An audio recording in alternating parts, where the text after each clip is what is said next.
Start.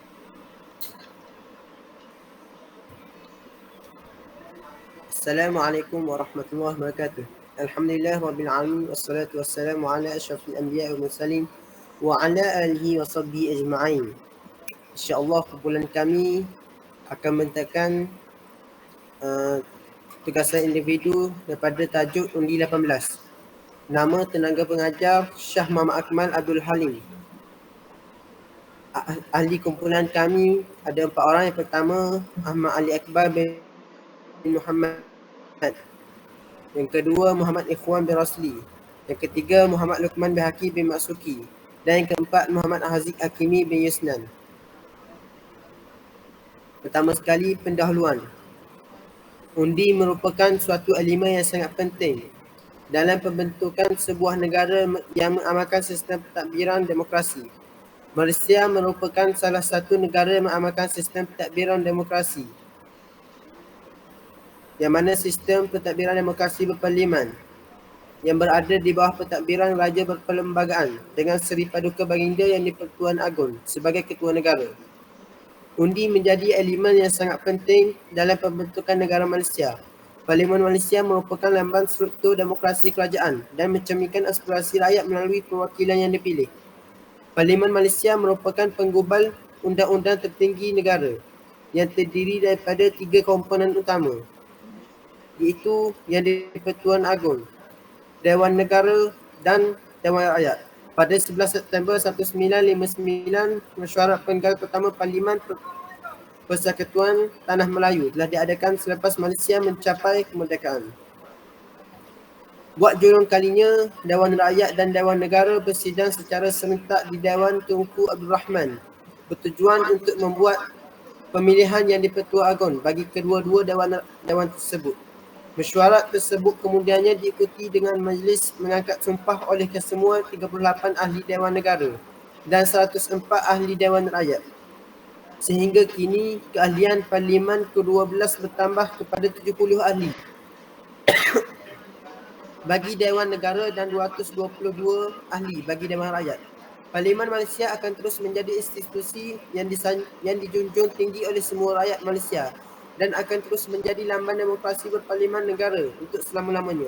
Menurut saintis politik dari Amerika, Larry Diamond, pada tahun 2006, demokrasi terdiri daripada 4 elemen utama, iaitu satu, sistem politik untuk memilih dan menggantikan kerajaan melalui pilihan raya bebas dan adil, penyertaan aktif orang ramai sebagai warga negara di politik dan kehidupan sivil, perlindungan hak asasi manusia semua rakyat, dan satu kaedah undang-undang yang mana undang-undang dan prosedur digunakan sama rata terhadap semua rakyat.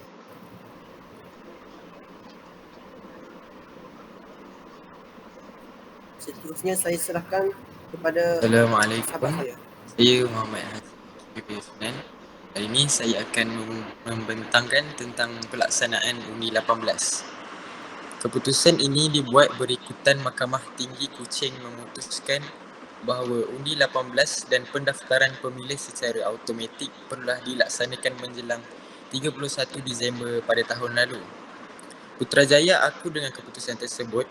Perubahan ini menunjukkan Malaysia telah bersedia untuk mencontohi demokrasi negara maju dan negara membangun yang lain. Mengikut garis panduan konvensyen mengenai hak kanak-kanak penubuhan bangsa-bangsa bersatu, United Nations Convention on the Right of the Child, umur 18 tahun ini diiktiraf sebagai cukup dewasa dan boleh membuat keputusan.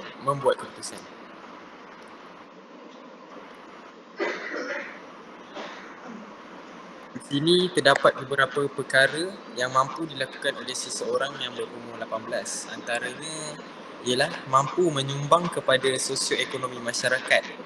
Yang kedua, mampu memikul tanggungjawab kerakyatan. Yang ketiga, tertakluk di bawah kontrak perjanjian. Yang keempat, mampu membayar cukai.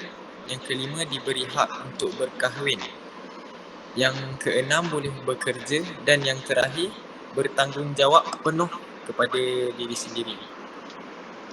Majoriti negara di Eropah telah pun menurunkan had umur minima pengundi kepada 18 tahun sejak dari era 60-an. Manakala di Asia pula, kebanyakan umur mengundi di negara yang mempunyai demokrasi yang aktif dan progresif seperti Bangladesh, Hong Kong, India, Iran, Iraq, Jepun dan Korea, dan Pakistan ialah seawal usia 18 hingga 19 tahun. Selain itu, ia merupakan satu langkah ke hadapan untuk memastikan jumlah yang menentukan pemimpin negara betul-betul diwakili oleh semua peringkat umur. Yang terakhir, undi 18 dapat memberi kesegaran dari segi kepimpinan parti politik dan dasar kerajaan dalam jangka masa yang panjang. Sekian daripada saya. Assalamualaikum warahmatullahi taala wabarakatuh. Nama saya Muhammad Lukman Bayaki bin Masuki. Saya peranan golongan muda dan bagaimana mereka boleh melibatkan diri. Penurunan umur minimum mengundi dan bertanding sebagai ahli Dewan Rakyat dilihat mampu memberi lebih masa kepada golongan muda mendekati dan mendalami arena politik dan kepimpinan negara. Apabila terdapat ramai wakil golongan muda dalam arena politik, sudah tentulah suara generasi muda ini akan lebih didengari. Idea-idea generasi muda yang terbaru dan kontemporari boleh dikongsikan dengan kepimpinan negara dalam mencorakkan dasar-dasar negara yang lebih berkesan. Gabungan intelek muda dan pengalaman golongan tua ini sudah pastilah mampu membawa Malaysia ke arah yang lebih baik.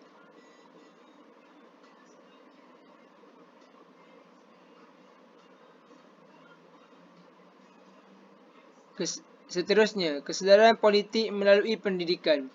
Justru itu, pihak kerajaan perlu komited untuk mendidik pelajar sekolah dan belia mengenai sistem demokrasi negara termasuk negara yang lain untuk mewujudkan kesedaran politik seperti mana yang dicadangkan oleh Jawatankuasa Khas Pembaikan Sistem dan Undang-Undang Pilihan Raya. Pendidikan mampu mematangkan golongan pengundi muda untuk memilih individu atau kelompok yang dilihat boleh memimpin Malaysia menjadi sebuah negara yang progresif di masa hadapan. Dengan ilmu pendidikan, pengundi dan undi 18, ia dapat menggalakkan generasi muda daripada mempunyai sikap tidak minat politik. Ramai kalangan pelajar sekolah didapati mempunyai tanggapan negatif mengenai politik negara. Malah, terdapat juga yang tidak kenal dengan jemaah menteri, tidak tahu mengenai sistem pemerintahan serta perundangan negara dan tidak ambil peduli mengenai isu-isu semasa.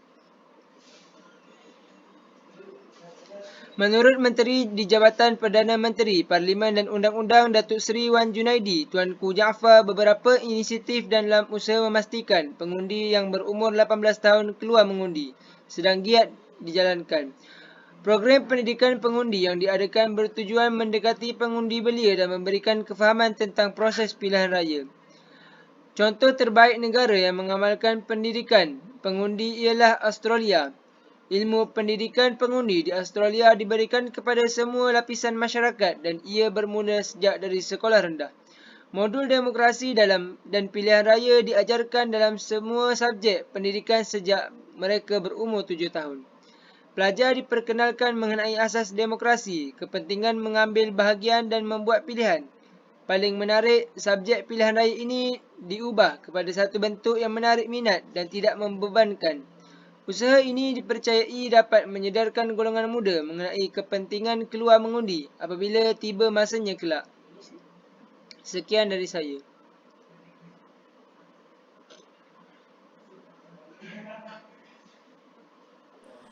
Kesimpulannya, generasi muda perlu melengkapkan diri dengan ilmu pengundi dan sistem demokrasi, manfaatkan peluang yang ada dengan sebaik mungkin. Hari ini mereka bukan lagi golongan yang hanya perlu mendengar dan mengikut apa sahaja arahan yang datang dari generasi tua, tetapi kini mereka juga telah mempunyai hak untuk membuat keputusan dan mencorakkan masa depan mereka. Adalah diharapkan generasi muda kini dapat menggunakan hak yang mereka miliki dengan bijak, matang dan berkesan. Undi ialah pilihan peribadi, tiada undi yang salah. tetapi hak itu harus diberi kepada semua rakyat muda Malaysia. Sebenarnya, semakin awal golongan muda diberikan hak untuk terlibat dalam proses demokrasi, semakin cepat jugalah mereka bersedia untuk mengaras tanggungjawab sebagai pemimpin masa hadapan negara. Kita tidak mahu negara kekurangan pemimpin yang berwibawa. Hasilnya, rakyat tidak mempunyai pilihan untuk memilih wakil yang sesuai untuk memperjuangkan hak mereka. Mereka terpaksa memilih wakil rakyat sekitar semula kerana tiada golongan pemimpin berlapis berwibawa. Pilihan pemimpin yang terhad menyebabkan rakyat bosan dengan situasi semasa dan mengambil jalan mudah untuk tidak ambil tahu. Tidak mustahil situasi ini boleh menyebabkan negara kita tidak mampu bersaing dengan negara lain dan kekal di tangkut yang lama. Sekian daripada kumpulan kami. Wabillahi taufiq wal hidayah. Assalamualaikum warahmatullahi wabarakatuh. Waalaikumsalam.